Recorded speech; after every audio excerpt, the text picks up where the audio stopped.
pala yun. Yes, Mare, naka-10 medal lang naman ang anak ko. Ano ka ba?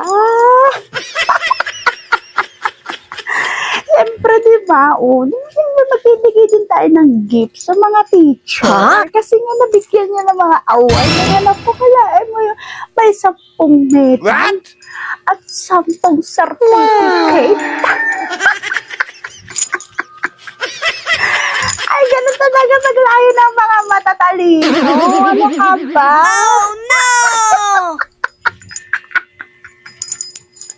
Ma, nakita ko na naman binigay mo na naman kay teacher yung 10,000. What? Ano ba yan? Binigay ni Mayor yun eh. Huh?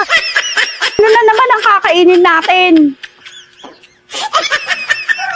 Ah, Mare, tawagan na lang kita later. Magtsikahan pa tayo mamaya. Ah, sige. Ayan. Kainis talaga. Ang yabang-yabang na naman ang nanay ko.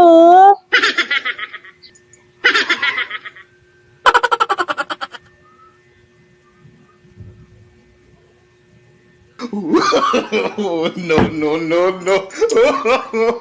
Umalis ka. Oo na, alis na. Umalis ka, umalis ka. Umalis ka, sabi sa harapan ko. Ayan.